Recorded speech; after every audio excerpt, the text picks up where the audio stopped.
बारिश न होने के कारण जंगल में चारों तरफ सूखा पड़ा हुआ है।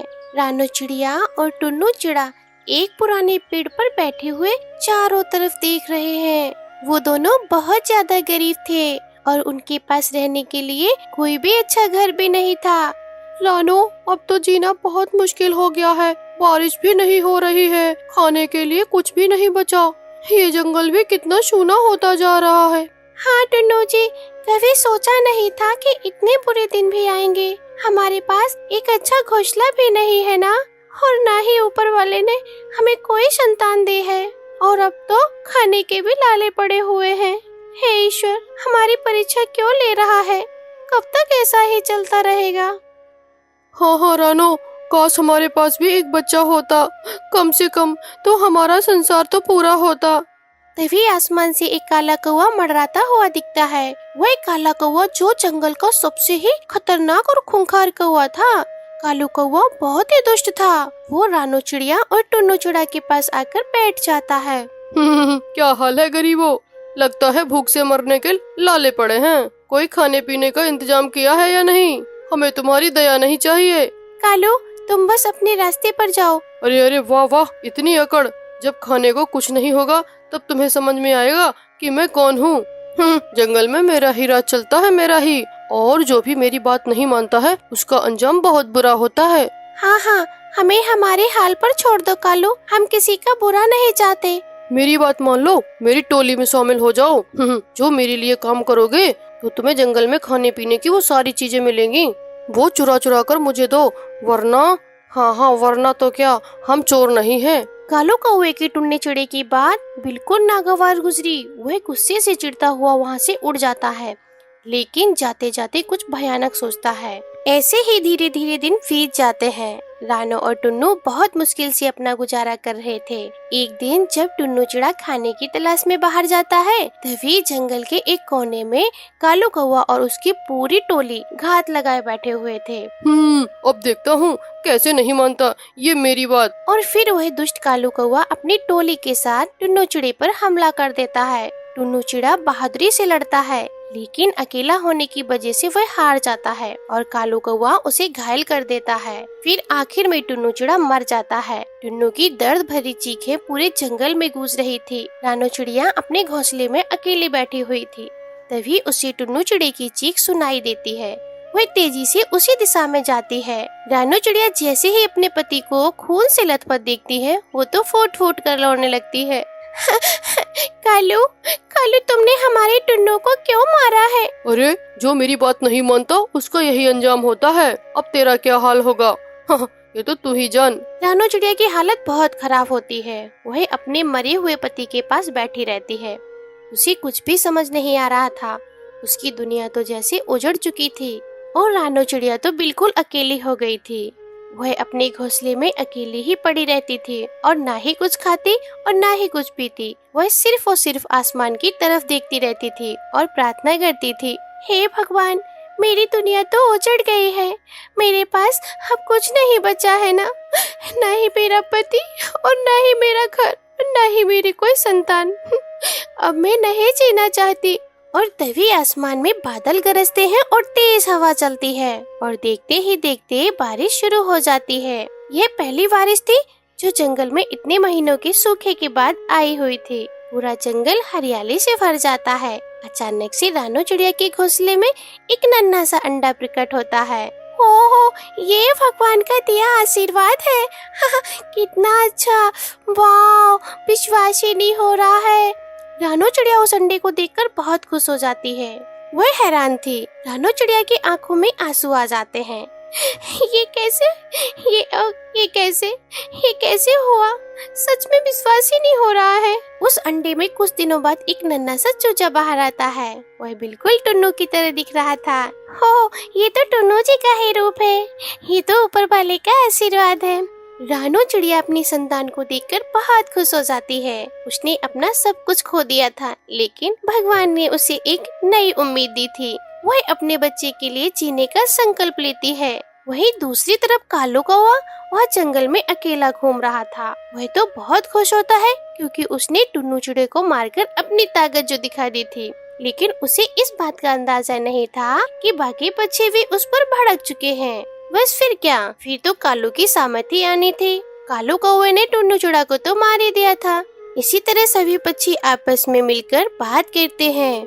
ओ, इस कालू चिड़ा ने तो हम लोगों के अंदर डर भर दिया है, और अगर आज हम सब खड़े नहीं हुए एक साथ तो वो कल हम सब में से किसी और को भी मार सकता है। हाँ हाँ हाँ, बिल्कुल सही कह रही हो। ये सब बहुत समय हो गया झेलते झेलते, अब और नहीं चलेगा।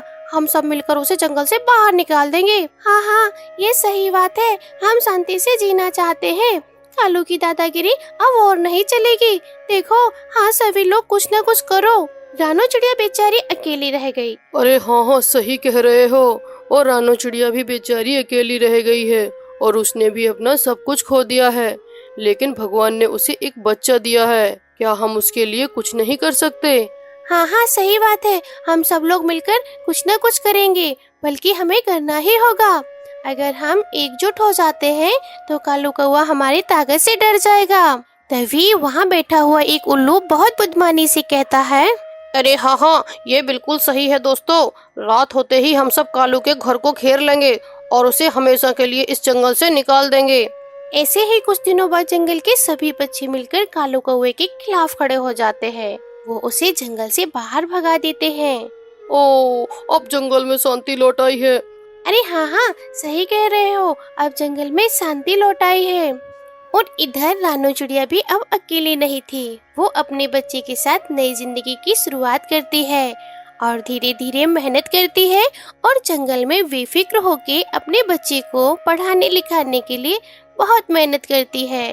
वो जंगल जाती है और वहाँ से लकड़ियाँ लेके दूसरे जंगल में बेच कर आती है। इस तरह से रानो चिड़िया मेहनत करके अपने बच्चे को बहुत होनहार बनाती है। प्यारी दोस्तों, इस कहानी से हमें ये सीख मिलती है कि जीवन में कितना भी दुख क्यों ना आए, जब ईश्वर हमेशा किसी न किसी रूप में हम सबके साथ होते हैं और हमें आशीर्वाद देते हैं। इसलिए हम लोगों को कभी गलत कदम नहीं उठाना चाहिए, हिम्मत कभी नहीं हारनी चाहिए, अपने कर्म को करते हुए आगे बढ़ते रहना चाहिए। प्यारी दोस्तों, आपको ये कहानी कैसी लगी? अगर कहानी अच्छी लगी है तो कमेंट में जरूर हमें बताएं। और हाँ, चैनल पर नए हैं तो चैनल को सब्सक्राइब करना बिल्कुल भी ना भूलें। तो बहुत बहुत धन्यवाद। गर्मियों का मौसम शुरू हो गया था और सभी पक्षियों के अंडे देने का भी समय आ गया था। इसीलिए जंगल के सभी पक्षी अपने अपने लिए घोंसले बना रहे थे। नहीं गोरी नहीं, ये जगह सही नहीं है। कालू, मगर सभी पक्षियों ने तो यही जगह चुनी है। इसीलिए तो गोरी, जहाँ ज्यादा घोंसले और ज्यादा अंडे और वहीं ज्यादा शिकारी भी। नहीं नहीं गोरी। फिर कालू कौवा और गौरी कौवी उड़ते हुए दूसरे पेड़ पर चले जाते हैं। कालू कौवा दूसरे पेड़ को भी देखता है। कालू, ये तुम क्या कर रहे हो? गोरी, मैं देख रहा हूँ कि ये पेड़ भी सुरक्षित नहीं है, क्योंकि यहाँ पर एक बंदर है, वो बार बार पेड़ पर आ जाता है। नहीं नहीं गोरी, ये पेड़ बिल्कुल ठीक नहीं है। मगर कालू, ये बंदर शिकारी नहीं होते हैं। हाँ हाँ गोरी, वो शिकारी तो नहीं होते हैं, पर यहाँ वहाँ कूद फांद बहुत करते हैं। अगर उन्होंने हमारे बच्चों को कुचल दिया तो। नहीं नहीं गोरी, चलो चलो, यहाँ से भी चलते हैं। कालू, हमें अंडे देने के लिए घोंसला चाहिए। अगर तुम ऐसे ही करते रहे तो मौसम भी चला जाएगा और हम अपने बच्चों के साथ बिना घोंसले के ही रह जाएंगे। फिर कालू कौवा और गौरी कौवी उड़ते उड़ते पहाड़ों की ओर चले जाते हैं। अरे गोरी, ये जगह बहुत अच्छी है। यहाँ ना तो बहुत ज्यादा घास है, ना ही कोई गड्ढे। ये हमारे होने वाले बच्चों के लिए काफी अच्छी जगह है। हाँ हाँ कालू, मुझे भी ये जगह बहुत पसंद आ रही है। चलो हम यहाँ अपना घोंसला बनाते हैं। तभी उन पहाड़ों में रहने वाली एक चील उन कौवा और कौवी को देख लेती है। अरे वाह, क्या बात है। कौवा और कौवी, वो भी अंडे देने के मौसम में। मैं तब तक इनके सामने से नहीं जाऊंगी जब तक ये अंडे नहीं दे देते। कालू कौवा और गौरी कौवी बहुत खुश थे। वे दोनों मिलकर अपने लिए घोंसला बना रहे थे। अरे कालू, तुम थोड़ी देर आराम कर लो, क्योंकि तुम सुबह से काम कर रहे हो, थक गए होगे। नहीं नहीं गोरी, बच्चों के आने से पहले एक अच्छा सा घोंसला बनाना ही होगा। कालू कौवा और गौरी कौवी अपने लिए एक अच्छा सा घोंसला बना लेते हैं। ऐसे ही समय गुजर जाता है। एक दिन गौरी कौवी 3 अंडे देती है। वो बहुत खुश थे। अब पता है, बहुत जल्द ही ये घोंसला हमारे बच्चों के किलकारियों से गूंज उठेगा, है ना कालू जी? हाँ गोरी, फिर क्या, हम और हमारा परिवार गोरी, हम दोनों अच्छे माता पिता बनेंगे अपने बच्चों के लिए। एक दिन कालू कौवा गौरी कौवी के लिए दाना लेने जाता है। दूर बैठी जालिम चील उन दोनों को देख रही थी। कालू के जाते ही गौरी कौवी के पास वो चील चली जाती है। सोचना भी नहीं, अगर तुमने मेरे बच्चों के पास आई तो मैं तुम्हें मार दूंगी। अच्छा अच्छा, काफी है तेरा मुकाबला। कालू कालू मुझे बचाओ कालू। गौरी कौवी अपने अंडों को बचाने की कोशिश करती है, मगर वो चील गौरी कौवी को अपने पंजों से दबोच लेती है। चील छोड़ो छोड़ो चील, मैं अपने बच्चों को कुछ नहीं होने दूंगी। कालू कालू जल्दी आओ कालू। कालू कौवा गौरी की आवाज सुनकर वहाँ से भागा है। गोरी गोरी क्या हुआ? मैं आ रहा हूँ गोरी, मैं आ रहा हूँ। कालू कौवा आते ही चील पर हमला करता है, लेकिन वो चील बहुत ही ताकतवर थी। वह कालू कौवे को दूर फेंक देती है और कौवा और कौवे के अंडे को खा जाती है। दोबारा चील से कभी भी लड़ने की कोशिश न करना। वो जालिम चील ऐसा कहते हुए वहाँ से चली जाती है।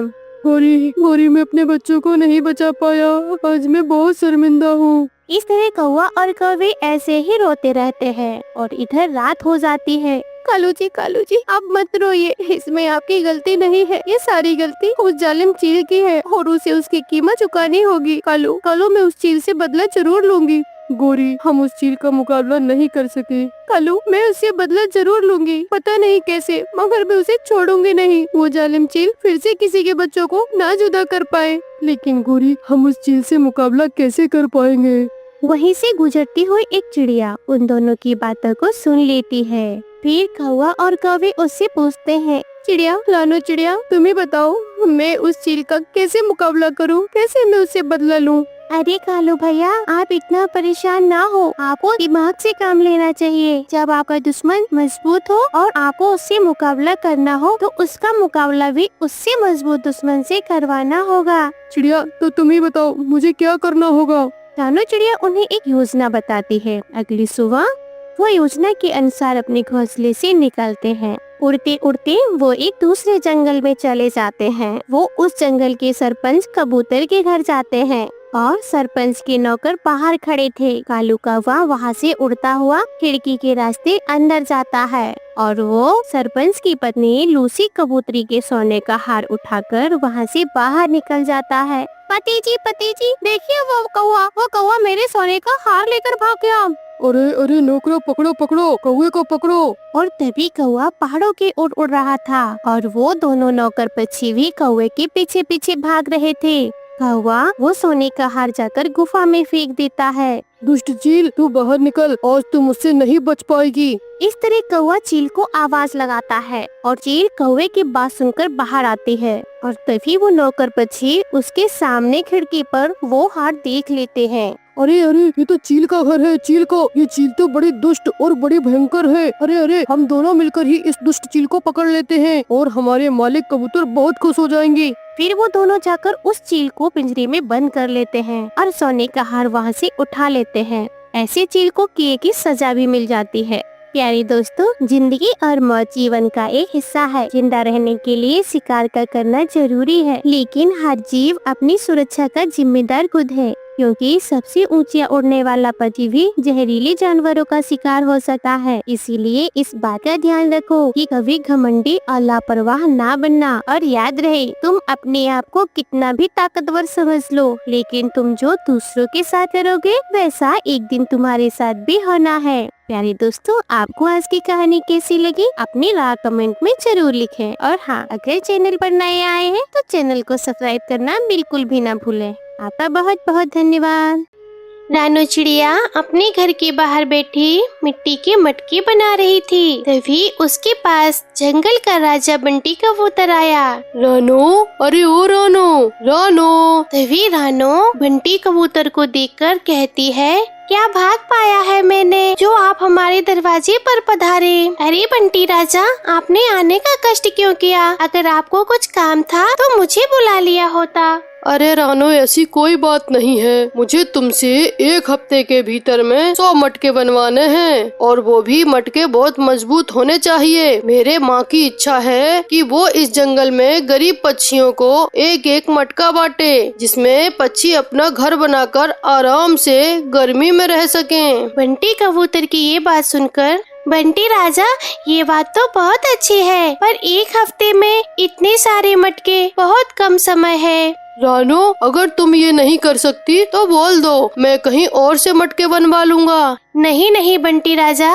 ऐसी कोई बात नहीं है, मैं मटके तैयार कर दूंगी। आप एक सप्ताह के बाद पूरे 100 मटके मुझसे ले लीजिए। ठीक है रानो, ये लो कुछ एडवांस के पैसे, बाकी काम पूरा होने पर पूरे पैसे मिल जाएंगे। लेकिन याद रखना रानो, समय से काम पूरा होना चाहिए। हाँ हाँ बंटी राजा, मैं समय से 100 मटके आपके तैयार कर दूंगी, आप निश्चिंत रहें। शाबाश रानो, मुझे तुमसे यही उम्मीद थी। ठीक है, अब रानो मैं चलता हूँ, 7 दिनों बाद फिर से आऊँगा मटके लेने। ये कहकर बंटी राजा वहाँ से चले जाते हैं। तभी पड़ोस में रहने वाला कालू कौआ ये सारी बातें सुन लेता है और वो रानो से बहुत ही झगड़ा करता था। बंटी राजा को बड़ा भरोसा है इस रानो पर, जो उन्होंने पूरे 100 घड़े बनवाने का काम पूरा रानो को दिया है। लेकिन राजा का भरोसा मैंने ना तोड़ा तो मेरा नाम भी कालू नहीं कालू, और भरोसा कैसे तोड़ना है मुझे अच्छी तरह से पता है। वहीं दूसरी तरफ रानो सोचे जा रही थी, मेरे पास 7 दिन है 100 घड़े बनाने के लिए, अभी से काम में लगना होगा।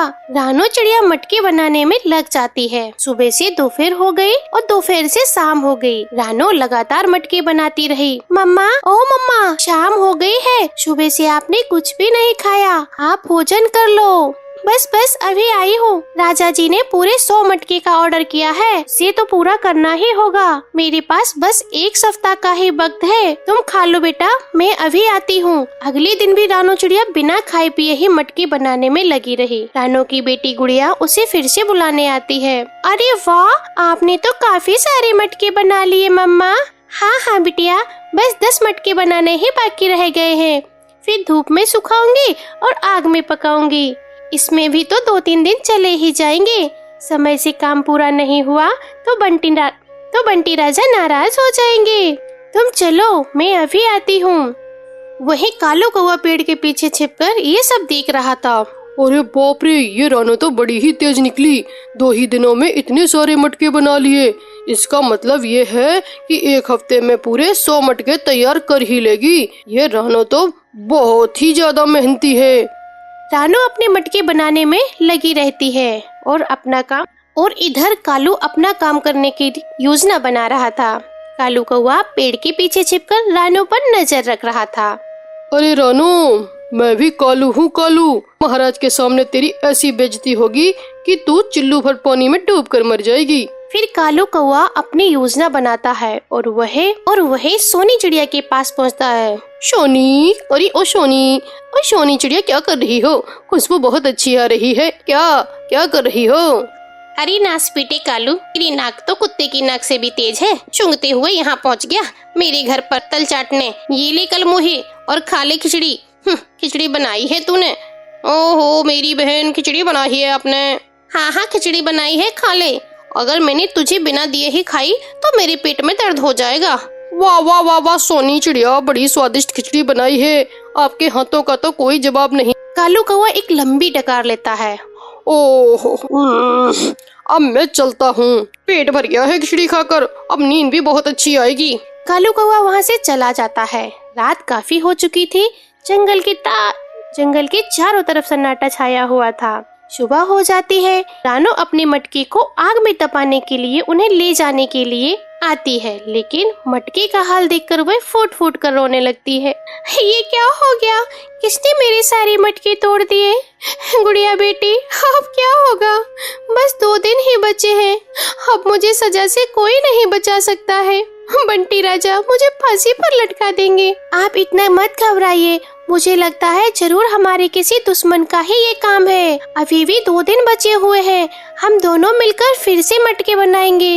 लेकिन यहाँ किसी अनजान जगह पर अपनी बातें कौन सुन रहा है बेटा? लेकिन यहाँ किसी अनजान जगह पर कौन आके भला ये काम करेगा? इस तरह बेटी अपनी माँ को तसल्ली देती है और अपनी बेटी की बातों सुनकर रानो को थोड़ा सब्र आता है। फिर वो दोनों अनजान जगह पर जाकर अपनी बेटी के साथ 100 मटके बना लेती है और 1 सप्ताह का समय निकल गया था। राजा बंटी कबूतर फिर से रानो के दरवाजे पर आते हैं मटके लेने। तभी कालू कौवा भी आ जाता है। अरे ओ रानो चिड़िया, जल्दी से लाओ मेरे मटके। अभी लाई महाराज जी। रानो झूठ बोल रही है, इसके सारे मटके तो टूट गए हैं, इसने फिर से कोई मटका तो नहीं बनाया। ये आपकी बेइज्जती करवाना चाहती है। रानो मैं ये क्या सुन रहा हूँ? अगर ये कालू की बातें सारी सही हुई तो मैं तुम्हें फांसी पर लटका दूंगा, समझी? नहीं नहीं बंटी राजा, ये सही कह रहे थे। मटके दरअसल हमारे किसी दुश्मन ने सारे तोड़ दिए थे, लेकिन फिर भी हमने दूसरी अनजान जगह पर छिपकर ये सारे मटके बनाए हैं। मुझे तो लगता है इस कालू ने ही हमारे मटके तोड़े होंगे, क्योंकि इसे कैसे पता कि हमारे सारे मटके टूट गए हैं। हमने तो किसी को बताया भी नहीं है। यही मुझसे जलता है, यही मुझसे घृणा करता है। कालू जल्दी से सारा सच बता दे, वरना मैं तुझे ऊपर उल्टा लटका दूंगा। कालू कौवा डर जाता है और सारी सच्चाई उगल देता है। फिर कैसे उसने रानो चिड़िया के घर में उसके सारे मिट्टी के मटके फोड़े थे, वो सारा के सारा बंटी राजा के सामने बता देता है। तभी बंटी राजा कहता है, कालू, तुम्हारे जैसे पक्षियों की इस जंगल में कोई जरूरत नहीं है। तुम इस जंगल को छोड़कर आज ही चले जाओ, तुम्हारी यही सजा है। तभी कौवा महाराज के आदेश से जंगल छोड़कर चला गया। फिर रानो अपनी बेटी के साथ मिट्टी के मटके बनाकर खुशी खुशी रहने लगी। दोस्तों, इस कहानी से हमें यही सीख मिलती है कि हमें कभी भी किसी के साथ बुरा नहीं करना चाहिए, क्योंकि ईर्ष्या करने से हमारा ही नुकसान होता है। दोस्तों, आज की कहानी कैसी लगी? अगर अच्छी लगी है तो कमेंट में अपनी राय जरूर लिखें। और हाँ, चैनल पर नए हैं तो चैनल को सब्सक्राइब करना बिल्कुल भी ना भूलें। आपका बहुत बहुत धन्यवाद। एक दिन टुनटुनी के माता पिता दोनों के ही हादसे में मौत हो गई थी। टुनटुनी चिड़िया के पिता अंडे के पराठे का ठेला लगाते थे। माता पिता के गुजर जाने के बाद टुनटुनी चिड़िया ने अंडे पराठे का ठेला लगाना शुरू कर दिया। टुनटुनी चिड़िया का एक छोटा भाई भी था, जिसका नाम कालू था। माता पिता की मौत के बाद टुनटुनी चिड़िया ने कालू की पूरी जिम्मेदारी संभाल रखी थी। टुनटुनी चिड़िया शाम को अंडे का पराठे का ठेला लगाती। अरे बहन जी, एक प्लेट अंडे का पराठा लगाना। अरे भाई, मेरे भी एक प्लेट अंडे का पराठा लगा दो। अभी लगाती हूँ साहब। अरे, तुम्हारी अंडे पराठा में इतना स्वाद आता है, जी करता है एक और खा लूं। दोस्तों, कल के वीडियो में आपने इतने कम लाइक क्यों दिए? मुझे बहुत बुरा लगता है। दोस्तों, जब मैं आपके कहने पर वीडियो बनाती हूँ तो आप बहुत कम लाइक करते हो। ऐसा क्यों? जब आप कम लाइक करते हो तो मुझे वीडियो बनाने में बिल्कुल अच्छा नहीं लगता है और मेरा मन भी नहीं करता है। तो प्लीज दोस्तों, आप इस वीडियो पर जाकर लाइक तो दे दो, एक तो लाइक कर दो प्लीज।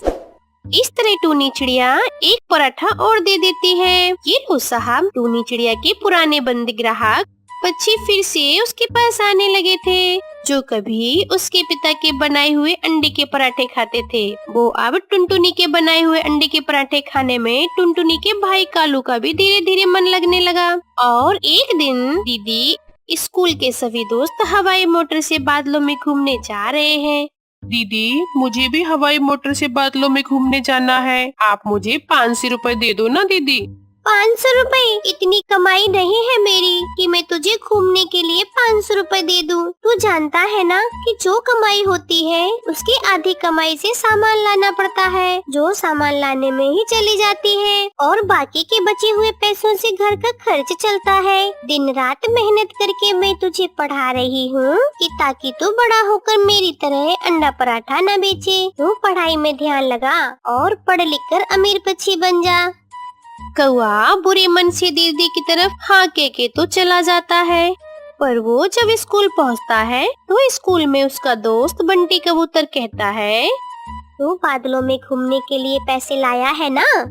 नहीं, दीदी ने मना कर दिया। दीदी नहीं चाहती है कि तू कहीं घूमे। लगता है तेरी दीदी नहीं चाहती है कि तू कहीं घूमे फिरे। अरे चल चल, अब तू यहाँ से बाहर चल, भाग यहाँ से। अब कालू कौवे का दोस्त उसे एक शराब की बोतल देता है और फिर दोनों शराब पीने लगते हैं। कालू को अब धीरे धीरे शराब पीने की आदत लग जाती है, जिसके लिए वह अंडे चुरा कर बेचने लगता है। और जब टुनटुनी चिड़िया अंडे का पराठा बनाती है, तब कालू कौवा उसकी मदद करने के बहाने वहाँ पर खड़ा हो जाता है और रोज 2-4 अंडे बेच देता है, और इन्हीं पैसों से फिर वो शराब पीता है। अरे, मैंने तो 4 कैरेट अंडे लिए थे, लेकिन सभी कैरेट में एक से एक अंडा गायब है। टुनटुनी चिड़िया अंडे वाले की दुकान पर जाती है। अरे हरी काका, तुमने चारों कैरेट में से एक एक अंडा कम करके मुझे क्यों दिया है? कैसी बात कर रही हो बिटिया? हमने पहले तो ऐसा कभी नहीं किया कि तुम्हें कभी कम अंडे दिए हो। मैंने जब भी दिया तुम्हें हमेशा पूरे ही अंडे दिए हैं। तुम ठीक से चेक करो। फिर एक दिन दीदी का ध्यान तो ग्राहकों के अंडा पराठे बनाने में लगा हुआ था। मैं आज ज्यादा से ज्यादा अंडे चुरा लेता हूँ। इसे बेचकर मैं ठंडी शराब की बोतल लूंगा। बहुत गर्मी भी तो है ना, और ऐसी गर्मी में ठंडी शराब जब पीऊंगा तो बहुत ही आनंद आएगा। इस तरह कालू कौवा टूनी चिड़िया से नजरें बचाकर रोज ज्यादा से ज्यादा अंडे चुराने लगता है। अरे भाई, अंडे रोज चोरी हो रहे हैं, मुझे बहुत घाटा हो रहा है। इस तरह तो मेरा काम चौपट हो जाएगा। दीदी, वो अंडे वाला तुम्हें कम अंडे देता है। इस बार तुम ध्यान से देखना, नहीं तो वो पूरे अंडे ही देता है। नहीं नहीं, वो तो पूरे ही अंडे देता है, चोर कोई और ही है। कालू कौवा रोज शाम को थोड़ी देर के लिए ठेले के पास आता और फिर गायब हो जाता था। यह बात टुनटुनी चिड़िया काफी दिन से नोटिस कर रही थी और टुनटुनी को कालू कौवे पर शक हो जाता है। इधर मिट्ठू तोता और तोती आपस में बात कर रहे थे कि बस मेरे सर से बेटी का बोझ उतर जाए और फिर मुझे कोई चिंता नहीं। हमारी कमाई कम ही सही, पर एक बेटी का बोझ तो है ही हमारे सर पर, उसे भी जल्दी ही उतारना है, तो फिर कोई चिंता नहीं रहेगी। इधर कालू कौवा मिट्ठू जी से कहता है कि मिट्ठू जी, मैं दिन रात काम करता हूँ और सोचता हूँ कि किसी तरह से जग्गू को विदेश पढ़ने के लिए भेज दूँ। अरे कालू जी, इतनी भी जल्दी क्या है? अरे भाई, मेरे सर पर तो बेटी का बोझ है। मैं पहले इसकी शादी कर लूं, उसके बाद जो मर्जी आए वही कर लें। पहले हम अपने सर का बोझ हल्का कर लेंगे। इधर रानो चिड़िया की बेटी अपनी मम्मा से कहती है, मम्मा, बोझ बोझ बोझ, ये बोझ क्या है? सब लोग आपस में कह रहे हैं बोझ हल्का कर ले बोझ। मम्मा, ये सब बेटियों को बोझ क्यों समझते हैं? क्योंकि बेटी, जंगल में यह सभी पक्षी अभी तक समझ ही नहीं पाए कि बेटी और बेटा एक समान होते हैं। अगर बेटी को भी बेटे के मुकाबले अच्छी शिक्षा और परवरिश दी जाए तो वह भी एक परिवार का बोझ उठा सकती है, जैसी मेरी मम्मा। हाँ बिटिया, अपनी बेटी को मैं इस काबिल बनाऊंगी कि वह अपना बोझ खुद उठा सके। इस तरह जंगल में अगली सुबह हो जाती है। गौरी कौवी की बेटी मुन्नी कौवी भागे भागे चिड़िया के पास आती है। चिड़िया आंटी, मेरी मम्मा तो अभी से ही मेरी शादी करना चाहती हैं। यह सुनकर गुड़िया हंसने लग जाती है। तुम्हारी शादी? लेकिन मुन्नी, तुम तो बहुत छोटी हो। लेकिन मेरी मम्मा कहती है कि मेरी शादी का बोझ उतारकर वो जग्गू भाई को एक कामयाब पक्षी बनाएंगे। मुन्नी बिटिया, मैं अभी आपकी मम्मा से बात करूंगी। अरे आप तो अभी बहुत छोटी हो और इस उम्र में शादी का ख्याल गौरी के मन में आ भी कैसे सकता है? मैं अभी गौरी से बात करूंगी। और फिर चिड़िया गौरी की बेटी मुन्नी को साथ में लेकर गौरी के घर जाती है। अरे गौरी बहन, मैंने सुना है कि आप मुन्नी की शादी कर रही हो। अरे गौरी, मुन्नी अभी बहुत छोटी है और आपको इसकी शादी इतनी जल्दी क्यों करनी पड़ रही है? अरे अभी बहुत अच्छे कौवे का रिश्ता मिल रहा है, कल क्या मालूम कोई अच्छा कौवा मिले या न मिले। पर गौरी, अभी तुम इतनी कम उम्र में मुन्नी की शादी कर दोगी तो फिर वह अपने बच्चों को कैसे संभाल पाएगी और कैसे अपने परिवार को संभाल पाएगी? अभी यह बहुत छोटी है, अभी इसे सीखने दो। फिर कौवा कहता है, फिर तो चिड़िया तुम यहाँ से चली जाओ, यह हमारे घर का मसला है। हम तुमसे बेहतर जानते हैं कि हमें हमारी बच्ची के लिए क्या करना है और उसके लिए क्या सही है और क्या गलत है। फिर कौवी कहती है, हाँ गौरी, मेरी भी शादी तो कच्ची उम्र में हुई थी, मैं भी तो बहुत छोटी थी। फिर चिड़िया कहती है, इसीलिए तो गौरी तुम्हारे पहले 3 अंडे खराब हो चुके थे, क्योंकि तुम्हें यह जानकारी ही नहीं थी कि अंडों को कैसे रखा जाता है और कैसे उनकी परवरिश की जाती है। बस बस, बहुत हो गया चिड़िया, चुप कर जाओ और तुम यहाँ से चली जाओ। और फिर चिड़िया वहाँ से चली जाती है। गौरी कौवी भी अपनी बेटी मुन्नी कौवी की शादी करवा देती है। मम्मा, गौरी आंटी ने बहुत जल्दी कर दी मुन्नी की शादी। गुड़िया बेटा, मैं भी उसी के बारे में ही सोच रही हूँ कि वह कैसे अपना घर-बार संभाल पाएगी। वैसे गुड़िया बेटा, कल आपको तोता टीचर के पास जाना है और सीखना है कि लकड़ियों का घर कैसे बनता है। मम्मा, वह तो मैं आज ही सीख लिया था। ठीक है, तब कल बुलबुल के पास जाना और उससे भी सीखना कि अपने अंडों की रक्षा कैसे करते हैं। इधर मुन्नी की सास अपने बहू से कहती है, ये तुम्हारा मायका नहीं है बहू, ससुराल है तुम्हारी ससुराल। ससुराल में सुबह जल्दी उठकर हम सभी के लिए भोजन ढूंढ कर लाना तुम्हारा ही काम है। और बेटा, तुमने बहू को यहाँ के सारे कायदे और कानून नियम सिखाए नहीं क्या? हाँ हाँ मम्मा, मैं मुन्नी को सब कुछ बता दिया कि रात को सोते वक्त मेरी माँ की टांगे तुम्हें ही दबानी होगी। और हाँ, मेरी माँ के लिए भोजन भी इसी को ढूंढ कर लाना होगा। बहू सुन रही हो ना? मैं सुन रही हूँ माँ, पर मैं पूरी कोशिश करूँगी यह सब करने के लिए। फिर अगली सुबह मुन्नी भोजन की तलाश में निकल जाती है, लेकिन मुन्नी अभी बहुत छोटी थी, इसलिए वह बच्चों वाली हरकत करती है। कभी वह तितलियों को देखने लगती है और वहीं रुक जाती है, तो कहीं झरने के पास बैठ जाती है। घर को फिर शाम हो जाती है, फिर वह घर को वापस आती है, तो पहले ही दिन उसकी सास उससे झगड़ने लगती है। अरे, अगर इतनी ही छोटी थी तो फिर क्यों की शादी? हम तुम्हें यहाँ खेलने कूदने के लिए थोड़े लाए हैं। कान खोल कर सुन लो, अपने आप को सुधार लो, नहीं तो मैं अपने बेटे की दूसरी शादी कर दूंगी। मैंने क्या किया माँ जी? आप क्यों मुझे बुरा भला कह रही हो? एक तरफ जहाँ मुन्नी अपने घर में सास की डांट फटकार सुन रही थी, तो वहीं दूसरी तरफ चिड़िया अपनी बेटी को सब कुछ सिखा पढ़ा रही थी। गुड़िया ने भी घोंसला बनाना सीख लिया था और भोजन ढूंढना भी सीख लिया था और बुलबुल से अंडों की रक्षा करना भी सीख लिया था। अचानक एक दिन मुन्नी के पेट में दर्द होता है। तभी मुन्नी की सास अपने साथ मुन्नी को डॉक्टर बुलबुल के क्लिनिक पर लेकर जाती है। तभी डॉक्टर बुलबुल मुन्नी का चेकअप करती है और मुन्नी की सास से कहती है, बधाई हो बहन, तुम दादी बनने वाली हो, तुम्हारी बहू जल्दी ही अंडा देने वाली है। यह सुनकर मुन्नी की सास बहुत खुश होती है, लेकिन एक समस्या है, तुम्हारी बहू अभी छोटी है, इसकी उम्र भी बहुत कम है और यह कमजोर भी है, इसलिए तुम्हें इसका ध्यान रखना होगा। अरे डॉक्टर बहन, यह शक्ल से ही ऐसी है, ये घर में हम सभी से बहुत ज्यादा खाती है। सासू माँ, मुझे बहुत डर लग रहा है। तुम ना ज्यादा मुंह मत चलाओ और जल्दी चलो, हमारे साथ अपने घर चलते हैं। फिर मुन्नी के साथ साथ उसकी सास अपने घर वापस लौट आती है। इधर दूसरी तरफ गुड़िया भी जवान हो चुकी थी। उसकी मम्मा भी उसके लिए एक अच्छा चिराग ढूंढकर उसकी शादी धूमधाम से कर देती है। गुड़िया बेटा, मुझे विश्वास है कि अब आप अपने घर को बहुत अच्छी तरीके से देखभाल करके ध्यान से रख सकती हो। हाँ मम्मा, मैं अपनी माँ की हर बात याद रखूंगी। अपनी ससुराल जाकर गुड़िया बहुत खुश थी और उसका पति भी उससे बहुत प्यार करता था। चिड़िया का पति कहता है, सुनो, कल हम झरने के पास चलेंगे, वहाँ की लहरें देखने में बहुत आनंद आता है और वहाँ से हम थोड़ी लकड़ियाँ भी लाते हैं और उन लकड़ियों से हम अपने घर को थोड़ा सजाएंगे और बड़ा कराएंगे और मजबूत भी बनाएंगे। क्या चिड़िया, आपको लकड़ियों का घर बनाना आता है? हाँ भाई, यह सब मैंने सीखा हुआ है। दूसरी तरफ मुन्नी कौवी की तबीयत बहुत ज्यादा खराब हो जाती है।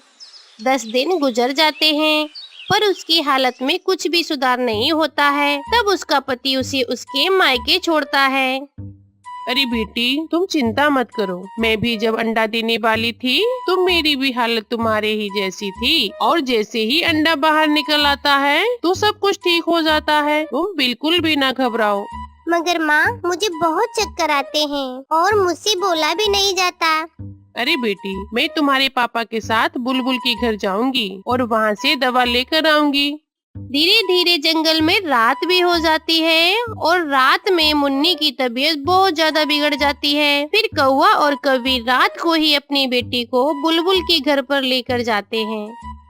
पूरी ये सारी समस्या इसकी छोटी उम्र में शादी करने की है। अब जो होना था सो हो गया। बुलबुल, अब तुम मेरी बेटी को बचा लो। मैं अपनी पूरी कोशिश करूंगी। बुलबुल मुन्नी को दवा देती है और इंजेक्शन भी लगाती है, पर वह उसे बचा नहीं पाती है और मुन्नी मर जाती है। अपनी बेटी को मरा हुआ देखकर गौरी, कौवी और कौवा फूट फूट कर रोने लगते हैं और ना ही अंडा बच सका और ना ही अंडे की माँ। सॉरी, ना ही अंडा बचा सकी मैं, ना ही अंडे की माँ को। मैंने बहुत कोशिश की। कौवी रोती हुई मेरी बेटी, हाँ, मेरी बेटी, ओ मेरी फूल जैसी बच्ची अभी बहुत छोटी थी जब मैं इसकी शादी कर दी और मैं बहुत बुरा किया मैं बहुत अभागी हूँ। इस तरह से कौवी रोती रहती है। मैं ही इसकी सारी खुशियों की जिम्मेदार हूँ। बेचारी अपनी जिंदगी की सारी खुशियाँ देखे बिना ही यहाँ से चली गई। और फिर वे दोनों रोते हुए अपने घर को चले जाते हैं। इसी तरह जंगल में अगली सुबह हो जाती है। कालू कौवा तो अभी तक रोए ही जा रहा था।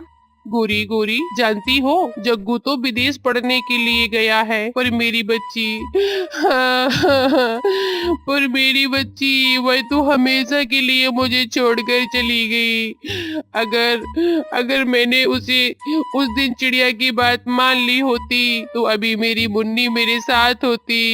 इस तरह कुछ दिन बीत जाते हैं और गुड़िया भी अपने घोंसले में एक सेहतमंद अंडा देती है, जिससे कुछ ही दिनों में एक सेहतमंद बच्चा बाहर निकलता है। गोरी बहन, यह लो मिठाई खाओ, मैं नानी बन गई। मेरी गुड़िया के अंडे से बेटा बाहर निकला है। चिड़िया बहन, अगर मैं भी अपनी बेटी की शादी पूरी उम्र पर की होती तो आज भी मैं यह खुशी देख रही होती। इसीलिए गोरी बहन, मैं सभी से कहती हूँ कि बेटियों को बोझ नहीं समझो, इसलिए उनके फ्यूचर का फैसला हमें बहुत ही सोच समझकर करना चाहिए।